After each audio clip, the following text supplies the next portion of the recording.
dia. Hoje é terça-feira, 25 de agosto, dia que começou com medalhas para o Brasil nas Paralimpíadas. E você vai ver nessa edição, o Senado aprova mais um mandato para Augusto Aras na Procuradoria-Geral da República. Joe Biden afirma que o exército americano precisa ser retirado do Afeganistão até 31 de agosto. Isso tudo indica a terceira dose para pessoas com mais de 55 anos que tomaram Coronavac. E vamos falar também sobre o clássico Brasil e Argentina, que vai ter torcedores nas arquibancadas. O plenário do Senado aprovou mais um mandato de 2 anos para Augusto Aras no cargo de Procurador-Geral da República. Foram 55 votos a favor e 10 contra.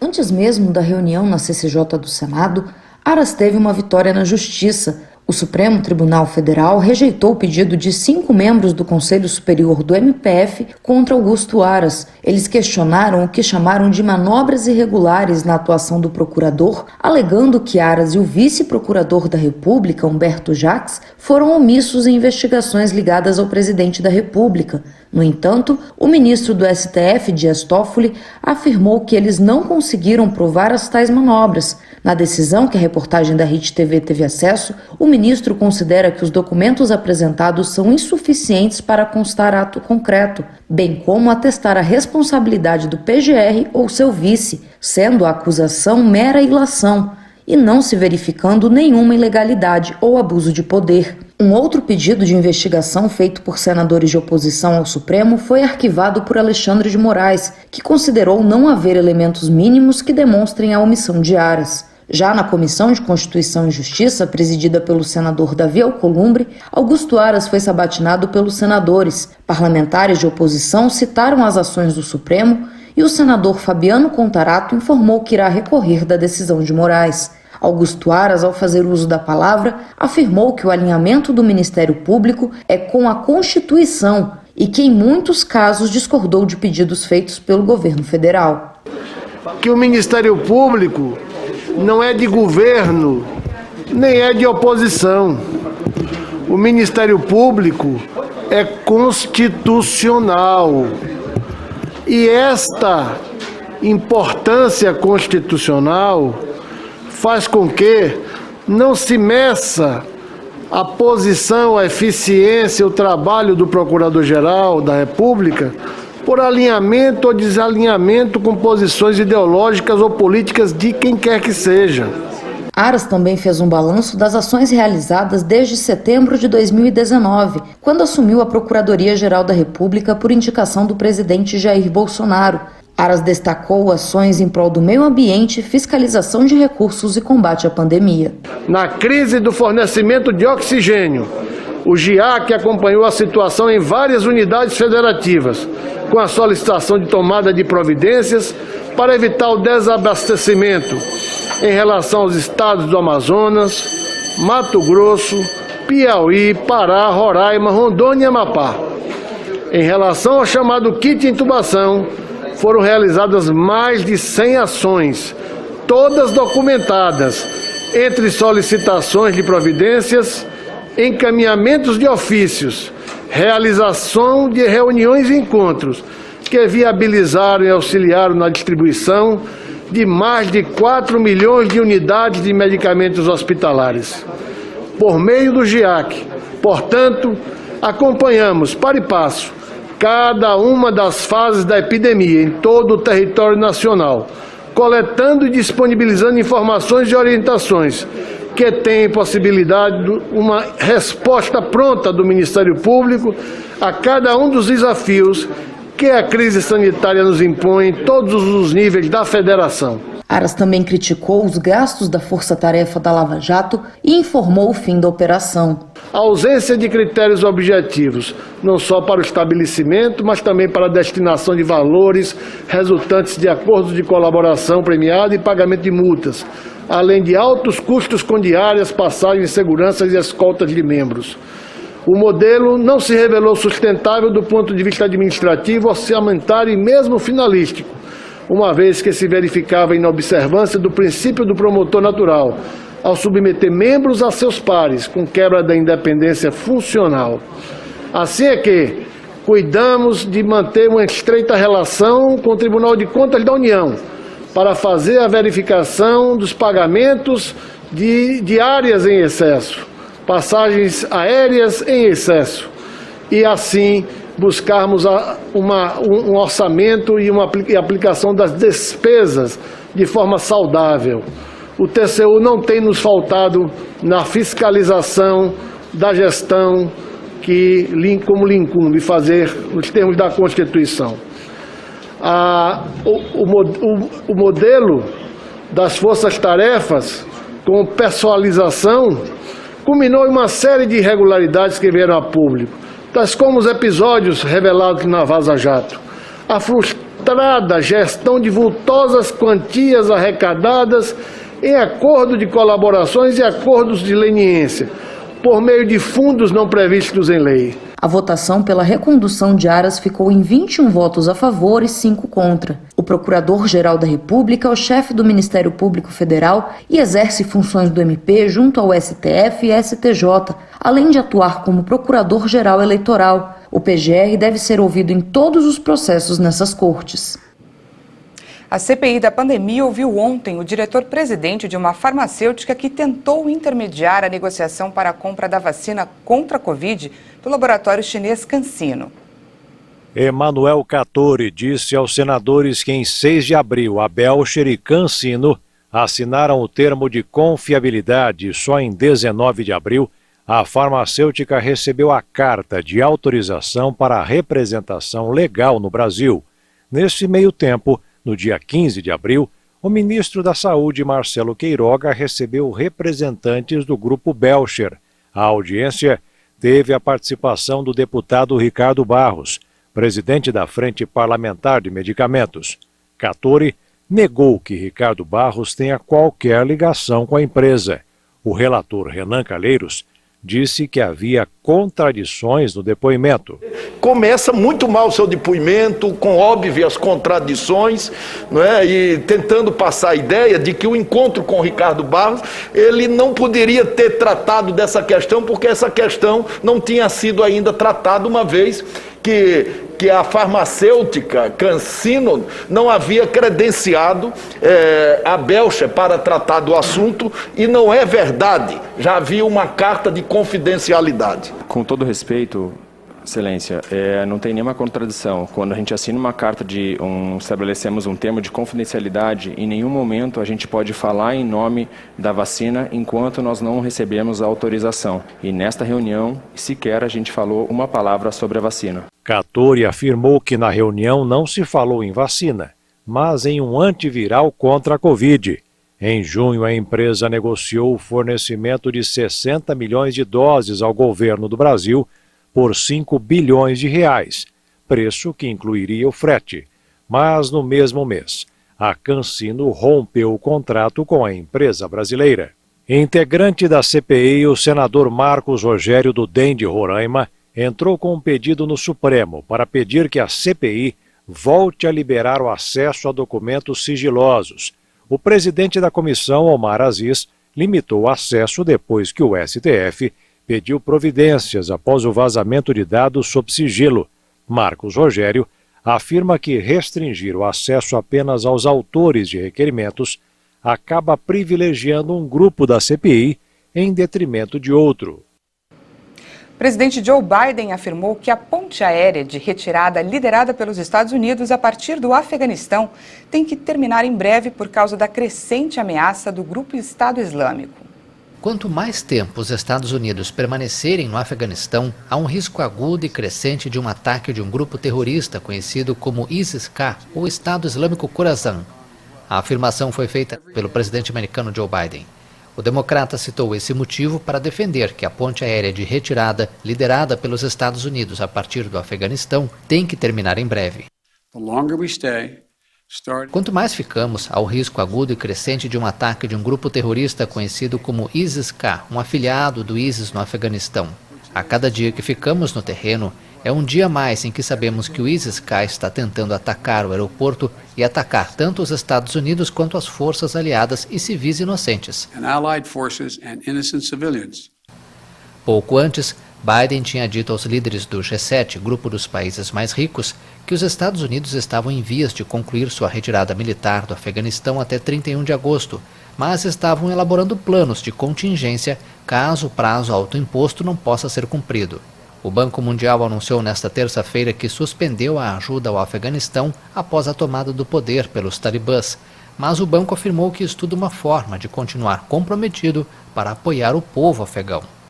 E vamos à nossa previsão do tempo. Chuvas volumosas já atingem as regiões sul e norte do país e a previsão é de temporais em grande parte do Brasil nos próximos dias. Em Dianópolis, no Tocantins, a temperatura máxima vai chegar aos 36 graus. Já em Niterói, no Rio de Janeiro, a máxima é de 31 e a mínima é de 22 graus. Urupema, em Santa Catarina, tem previsão de temporais com mínimas de 11 graus e máxima de 26. Em Arapicara, no Alagoas, também pode chover, mas a máxima chega a 27 graus. E em Boa Vista, capital de Roraima, a máxima é de 34 graus e a mínima é de 25. A seguir, estudo indica a terceira dose para pessoas com mais de 55 anos que tomaram Coronavac. E ainda, Clássico Brasil e Argentina vai poder ter até 12 mil torcedores nas arquibancadas. Nós voltamos já.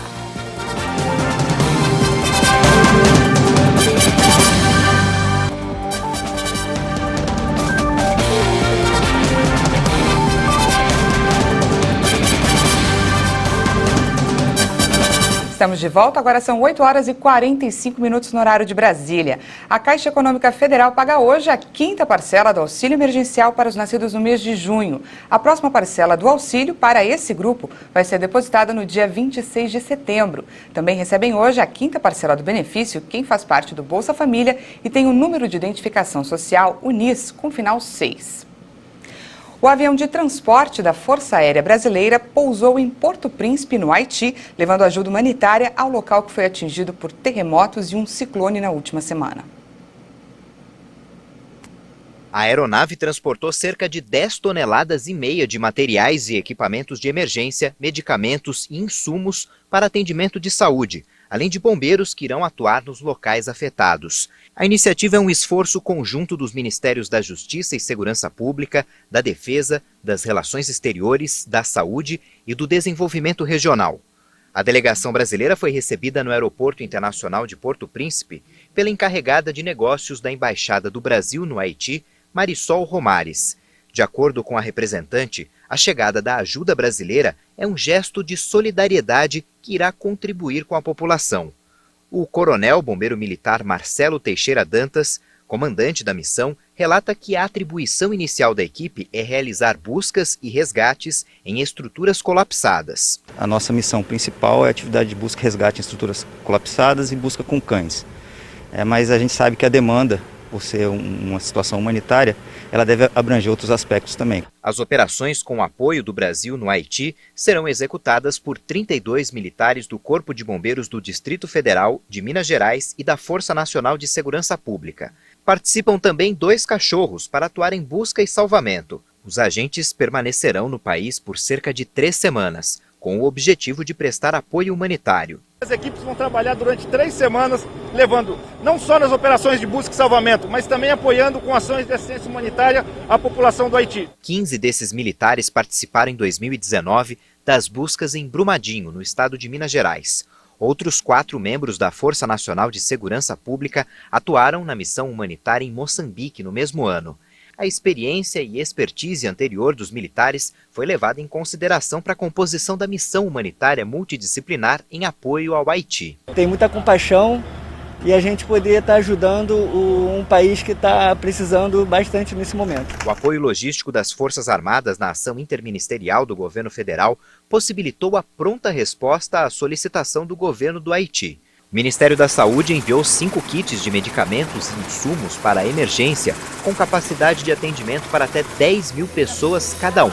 E ainda insulina humana tipo regular e diversos medicamentos da farmácia básica, utilizados no combate de enfermidades que podem aumentar após o terremoto. Tudo identificado com base nas necessidades prioritárias e atuais da população haitiana. O Brasil já passou de 575 mil mortes pela Covid-19 desde o início da pandemia. E a média móvel de casos é a menor desde novembro do ano passado. O Ministério da Saúde registrou 894 novas mortes por Covid de um dia para o outro. Com o aumento, o país chegou a 575.742 vítimas desde o início da pandemia. O Brasil também registrou 30.872 casos da doença em 24 horas. São 20.614.000 brasileiros contaminados ao todo. A média de mortes pelo coronavírus em 7 dias é de 735. Caiu em relação ao dia anterior e está abaixo de 1.000 há 25 dias. Também a menor média registrada desde o dia 6 de janeiro. Em comparação à média de 14 dias atrás, a variação foi de menos 19% e aponta a tendência de queda. Já a média móvel de novos casos nos últimos 7 dias foi de 28.383. Com uma variação de 12% para menos em relação a 2 semanas atrás, a curva apresenta tendência de estabilidade. E no mapa da avaliação da pandemia por estados, apenas um ainda registra alta hoje: Sergipe. Em estabilidade estão 8 unidades da federação e 18 estados registram queda: Amapá, Amazonas, Bahia, Ceará, Espírito Santo, Goiás, Maranhão, Mato Grosso do Sul, Minas Gerais, Paraíba, Pernambuco, Piauí, Rio Grande do Norte, Rondônia, Roraima, São Paulo e Tocantins. A Espanha liberou a entrada de brasileiros vacinados contra a Covid-19 e não será mais necessário ficar em quarentena. Todas as vacinas aplicadas aqui serão aceitas no país europeu. O viajante só terá que comprovar que tomou a segunda dose ou dose única pelo menos 14 dias antes do embarque. E vamos falar sobre vacinação. Mais de 182.654.000 brasileiros já tomaram ao menos uma dose da vacina contra a Covid. E mais de 2.400.000 doses de vacinas foram aplicadas de um dia para o outro. De acordo com o Ministério da Saúde e as Secretarias Estaduais de Saúde, o número de brasileiros que tomaram a primeira dose é de mais de 125.652.000. Isso equivale a 59,34% da população, enquanto mais de 57 milhões de pessoas tomaram a segunda dose. O resultado representa cerca de 26,92% dos brasileiros. O estado que mais aplicou a primeira dose foi São Paulo, com mais de 71,95% da população. E o Rio Grande do Sul imunizou quase 64% das pessoas com a primeira dose. Mas o Mato Grosso do Sul continua na frente em população totalmente imunizada, com 41,32%. E um estudo revelou que vacinados com a Coronavac com mais de 55 anos se beneficiam com a terceira dose de qualquer vacina contra a Covid.